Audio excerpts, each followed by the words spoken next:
I'm Robyn Ward and I'm the Executive Dean of Medicine and Health at the University of Sydney.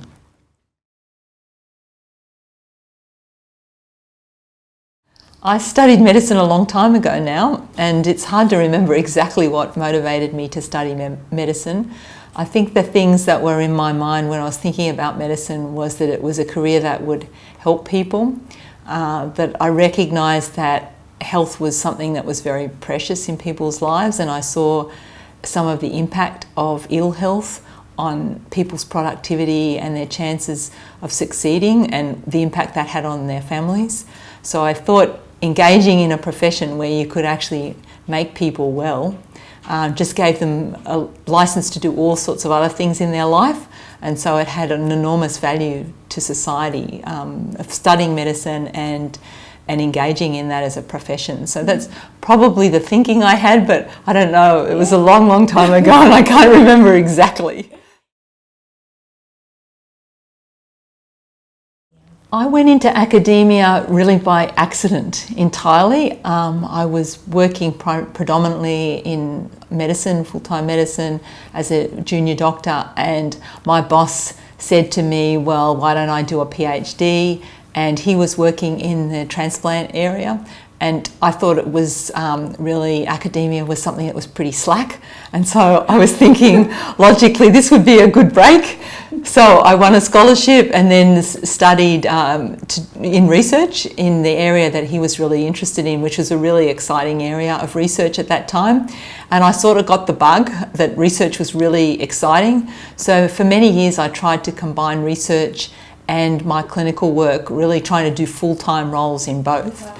And then just in more recent years, I've sort of gone full-time into academia, whereas in the past I was really a clinical medicine doctor and I was doing research on the side, so I guess I was a sort of a poor man's academic.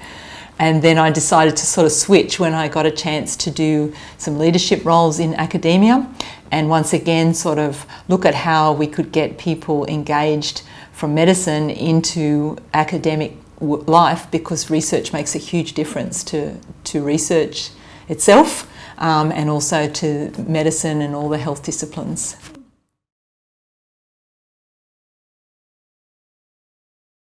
Most of my job is pretty hard actually, and so I think it's about people, again, seeing people succeed, helping people get ahead, helping people find their way and find out what they're going to be really good at and helping them get to that position. A lot of that comes from very indirect means. Sometimes you get the chance directly to interact with someone, but sometimes you see sort of structural barriers in the road of students or in academics or others who are aspiring to do new things. And when you're in a position of leadership, you have a huge opportunity to sort of systematically change things so that a lot of people get a lot of benefit. And they may not directly know that it was something that you did, but it is enormously rewarding when you see these are the things I've done, and as a consequence these students are now able to do this, or there's a new opportunity that they never had before. That's really rewarding.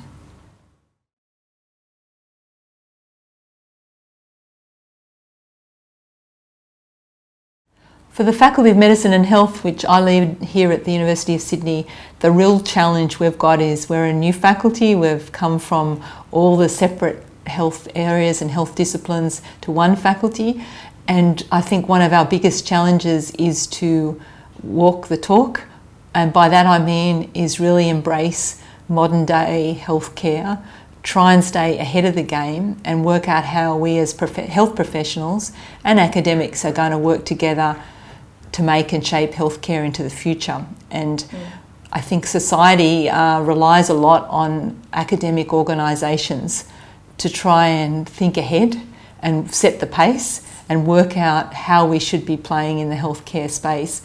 When you're in clinical practice, very, very busy every single day, you don't have a moment to think about, well, what should we be doing to prepare ourselves for the next decade? And so this is what I think will be one of the challenges of the faculty, is to think back and think on what we're going to do to make a difference.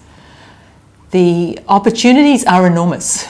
If we can make and reshape healthcare then we have an amazing opportunity to influence the outcomes of people in the community and in hospitals. When they see a health professional, it might look nothing like what we know of today, and we could be the people who actually make that happen.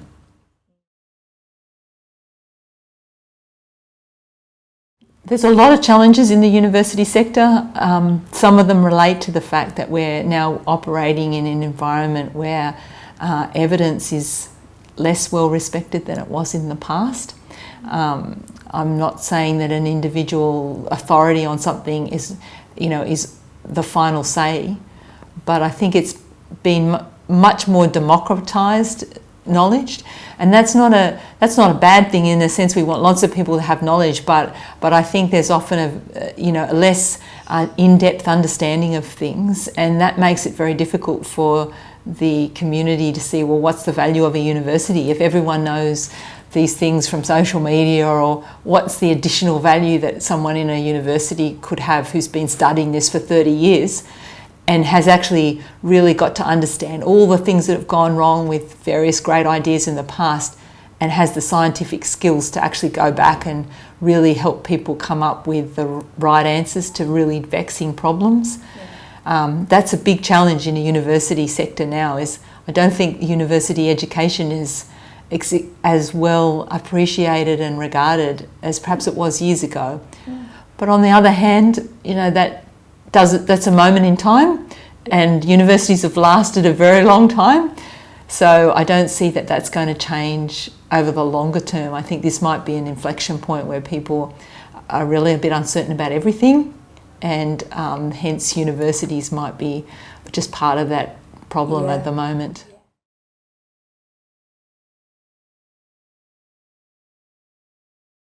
Digital health is not going to just change the academic landscape. I think it's going to have a huge impact on where we work, which is mostly in the healthcare sector. And the impact of digital in that environment is really transformative. The challenge is, or potentially transformative, I should say, because although we're doing lots of stuff digitally, it isn't on the same level of sophistication as what we're used to when we're using iPhones or how we work in our day-to-day life. It's taking a lot more effort to get a lot of that digital technology available in universities and in hospitals. And that's partly because of some of the privacy concerns, legislative concerns. There's a whole raft of barriers that exist in universities and hospitals that don't exist when you're dealing with your home sort of affairs. And we have to take a whole lot more care with digital. It's got huge opportunities, but then also huge opportunities for misuse and maluse and mistakes to be made. So it's like any new technology. It's not all that easy to take it up into the system.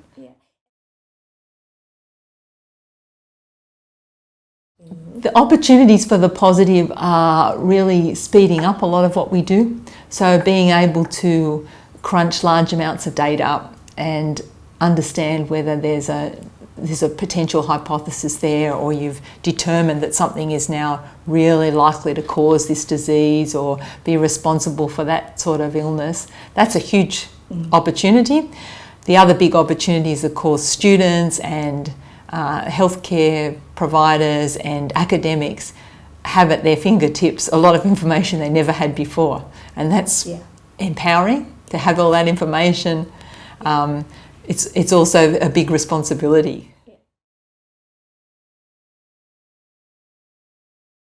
The interesting question about who inspires you is sort of fascinating. I don't think there's any particular individual that I can think of that has inspired me. I would say that lots of my patients were very inspirational, in the sense that I'm a cancer doctor, so I saw, I had a lot of contact with people who are obviously going through a really tough time in their life, and that's often very motivating to see people, having to struggle with these things and maybe think, well, maybe I can't help that person, but it would be really neat if I could do something that might help the next time I see someone.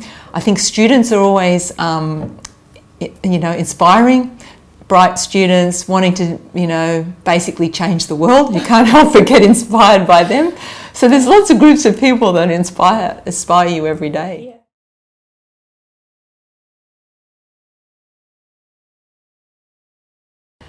It's an interesting question, aspiring leaders. I would say just do it, I think, because it's a lot of people wait for permission or to be asked to be a leader. They sort of try to think it's something that but being a leader is that you just got to step up and do it. Okay. So if you want to change the world or even change your own environment or do something differently, you've just got to do it. Don't wait to be asked. Don't wait to get a tap on the shoulder or permission. Just put yourself out there and try and make a difference. Probably it.